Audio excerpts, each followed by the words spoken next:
My life purpose has always been to make mom happy, to be who she wants me to be. So without mom, who am I supposed to be now?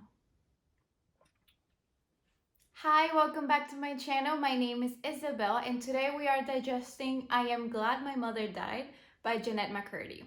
This is a memoir that is hot out of the press.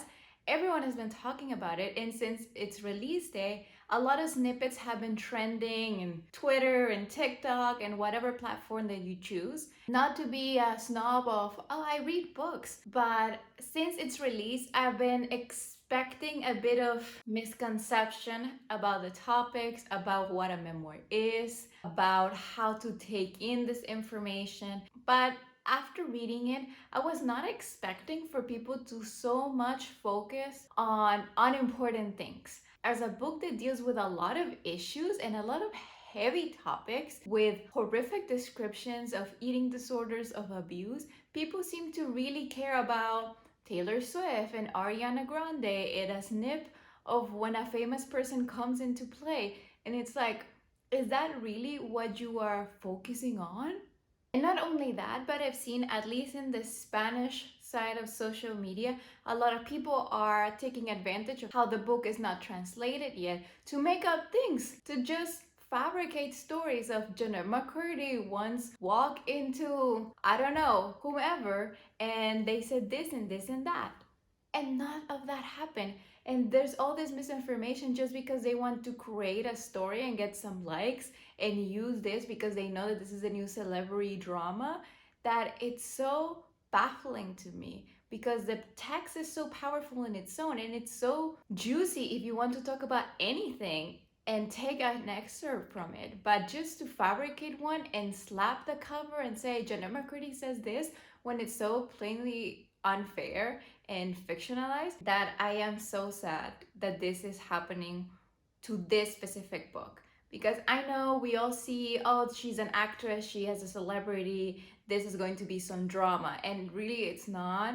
And you can see that even though Jennette is not an actress anymore, so her fame and her legacy is still stopping her for saying what she really wants to say, or it's still obscuring her message. But what is this message? What are the important issues that this book tackles? At the top of my head, Jennette describes how she lived in a hoarder's home. It's a house full of trash. She has to sleep on the floor on this kind of gymnastic mats with her siblings. Everyone in the house has to live with this trash that her mom collects and is unable to let go. She's a cancer survival, but she makes them watch videos that she made about this and recreating the emotional trauma that this cancer had on her children. Her parents have a very bad relationship. Her mother is a narcissist, bipolar. I don't know, I'm not a therapist and there's no diagnosis there. Her mental state is very sensible. Since Jennette can remember, she's always on edge, and as a result, Jennette becomes kind of this expert on her mother. She can read her moves, she can read the way that she's going to react, and she gets so upset that no one else can or no one else bothers to. So her mom just has this reactionary, violent outburst. Her grandfather and grandmother live with them. Her grandmother is also kind of like a baby that takes temper tantrums. She develops OCD, disordered eating, including bulimia and anorexia. She is forced into an acting career that she didn't even want just so she can support her family. She's emotionally, mentally, and physically abused by her mother primarily, but also by producers and just people around her that really do not think about her well-being as a child. Let's just remember that this is a child that is living through all of this at once. Yet people want to make her a villain because she's talking about her feelings, when Ariana Grande, that came from a privileged background and had all these opportunities, was just leaving her to go and find those other opportunities while she had to record a show that she didn't want to do while grieving her mother who recently had died. And that is something that, even if you are a fan, I'm not saying hate on Ariana, be Team Jennette. This is not what this is about. It's to understand the emotional state that she had to live through all of these big moments. We have read in this channel other books that deal with grief or losing a parent, especially a parent that you have a difficult relationship with, and just having to have that on top of having this big fame at a very young age. I feel the core of this book and Joseph Jennette's journey is a relationship with the mother. And this is something that you can develop as a thesis. You can look into psychological studies about the connection between the mother and the child since the womb, the relationship afterwards, in every stage of the development. The mother is a very important person in the child's formative years. We can see instances of abuse in every vignette of this book, yet the book chooses to only throw the word abuse until almost 80% after the book. However, we already have experienced it, but we lack the vocabulary to talk about it. I mean, we as a reader, we know it's abuse, but her making us go into her own perspective and her own feelings makes us realize that she had no vocabulary to describe this as abuse, and she had no power to talk about it as abuse because her mother was her angel, she was her protector, and she crafted this narrative around her, so she didn't feel the power or the right to blatantly say, I am glad that you're not here anymore, to hurt me. I am glad that you are not here so I can heal, and I am glad that you're not here anymore because you weren't the greatest. And even though we have a very fiery title that everyone hangs up with, the moment that the book came out, the moment that it was announced that the name was that and that the release date was that, and that's everything that people concentrate their energies on. How can you say that? How can you say, I am glad that my mother died? And I think that once you dive in this book, you really feel that need to heal with her after reading everything that she's been through. And even though the moment that the mother dies, we still not glad that she dies. We still have to go with her to her grieving moments, to what would her mother want her to do, what would she say about what she's doing. And it's just so intense that towards the end, you know that you win the moment that Jennette can openly say, I am glad that my mother died, because it wasn't easy to get there. And it's not to vilify her mother, and it is not to play the victim as some reviews that I've seen. Just such a powerful trip that you get to go with her. We are not hearing from Jennette the celebrity and the child star and the one that loved the fame, because that was never her and that was never her dream. Now, if you're thinking about picking this book because you like gossip, it's fine. I like gossip too. I know that a lot of people don't normally read memoirs or nonfiction if they do not come from a celebrity, which I find it odd, but whatever, like do whatever you want. But I know that some people really are interested in this book because of iCarly and the network behind it and the people that produced it. And I'm not gonna say his name because I've seen that a lot of creators get their videos banned from YouTube if they say the name. So we're gonna go with Jennette's way of saying the creator. The creator of iCarly is the creator of Victorious and Soy 101 and Drake and Josh. And if you are from a generation, you watch all the shows, you love them. The thing is, when we reach that moment when she's describing the iCarly years, we already have a lot of her mom, and we kind of can tell what type of person she is. She is violent, she's dangerous, she's on edge, and she's manipulative. And I want to read you how Jennette describes the creator in her book. I feel similarly around the creator as I feel around my mom. On edge, desperate to please, terrified of stepping out of line. Put both of them together in the same room and I am overwhelmed.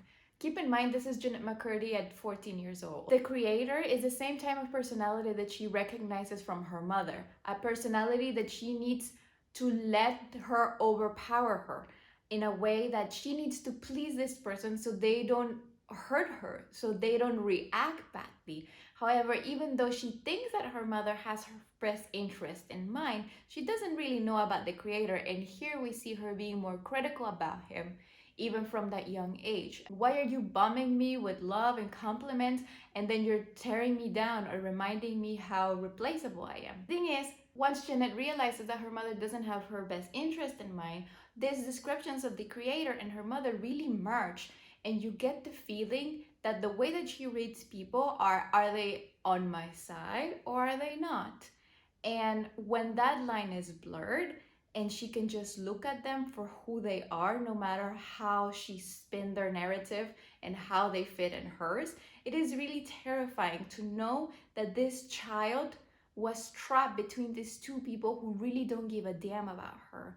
And how this person, the creator, had access to many, many, many kids. Not only the famous ones, but the ones like me that watch his shows. And that amount of power is really terrifying.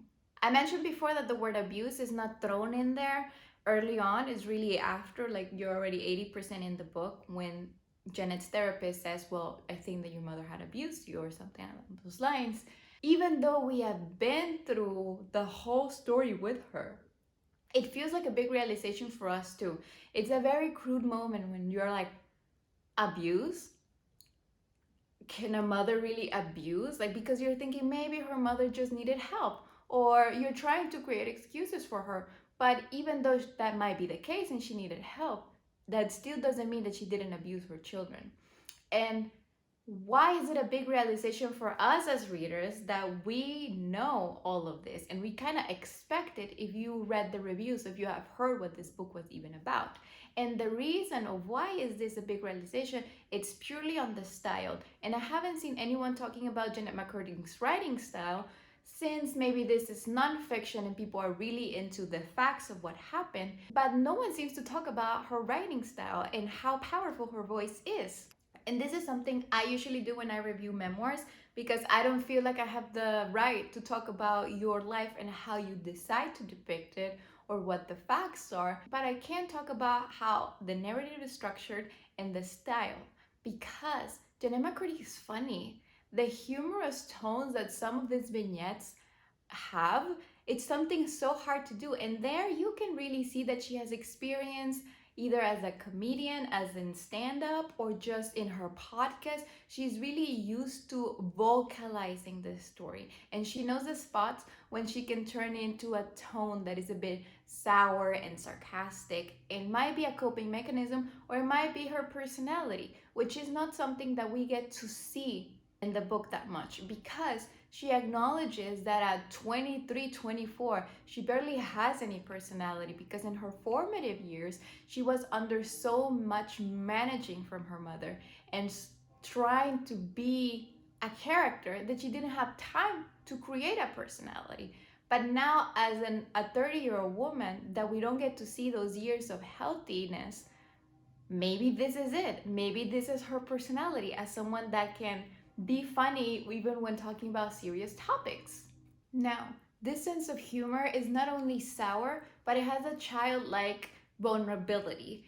And the way that each vignette is constructed, talking a bit more about the structure, is so that it's short but bittersweet, as you have those little snippets of Jennette's innocence with the realities of child labor and child exploitation, and how much her mother's mood really controlled their lives.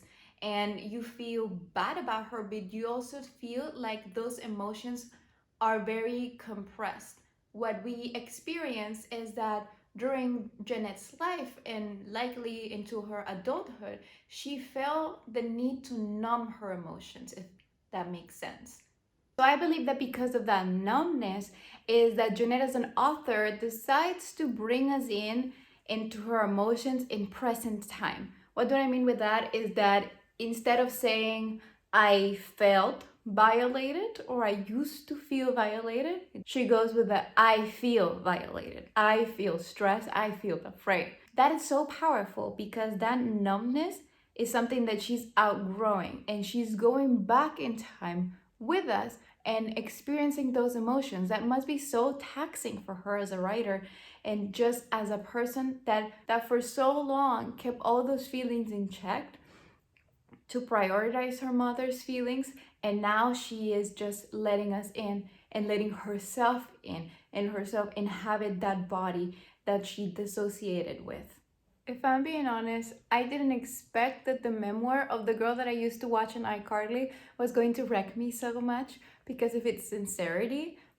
I guess I just thought that I was going to have a barrier and a shield for my emotions, because Thankfully, I have a great relationship with my mother.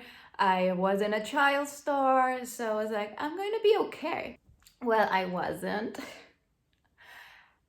The descriptions of disordered eating, and again, it might be because that was the only thing that I related personally, especially within the years that Jennette McCurdy was living through them, are also the same years that I did, even though it's completely the opposite way of disordered eating. Instead of starving myself, I was stuffing myself, you know what I mean? But whatever. I was appalled by its rawness because I didn't even dare to talk about it in that way, but she did. And that's something that I'm always going to be grateful. And that's what I like about memoirs, because they offer that perspective that maybe you have lived, but you have never seen written about. And having it in the page, it somehow makes it real. It makes it like it's not all in your head. I want to read you a quote. It says, "It's so annoying eating disorder brain. Anytime I'm having a conversation with someone over a meal, there's another conversation happening internally. Judgments and criticism and self loathing that press on me with such severity. They're brutal distraction. I can never be present with whomever I'm with. My focus is always more on the food than the person." And that is something that I live with every day, and I have never read anyone talking about it.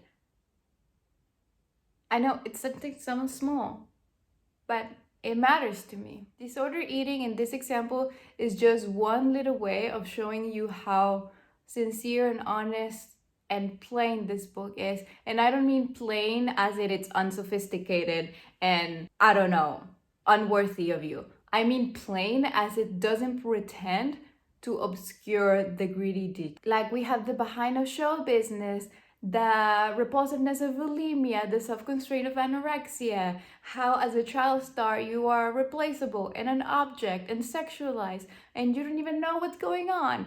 And it's just, it's so mind-blowing that no one writes about it, that no one talks about it in this way, in this specific way that feels like an intimate window into this person's life. I want to close with what is the future of memoir, what's the importance of memoir, because in this channel you know that we love memoirs. For example, we had Crying in HMAR that I reviewed like last year, grieving a mother that was in a difficult relationship with you, the whole growing up under someone else's expectations and then having to come to terms with who you are, that follow a very similar structure but in a totally different voice and cadence. Then we also had last week with In the Dream House, which is totally different because it breaks away with the conventions of memoir and experimental, and it breaks away with how we think about the mind and memories, your psyche, all of that. And it doesn't matter which one you prefer or what do you relate to with the most.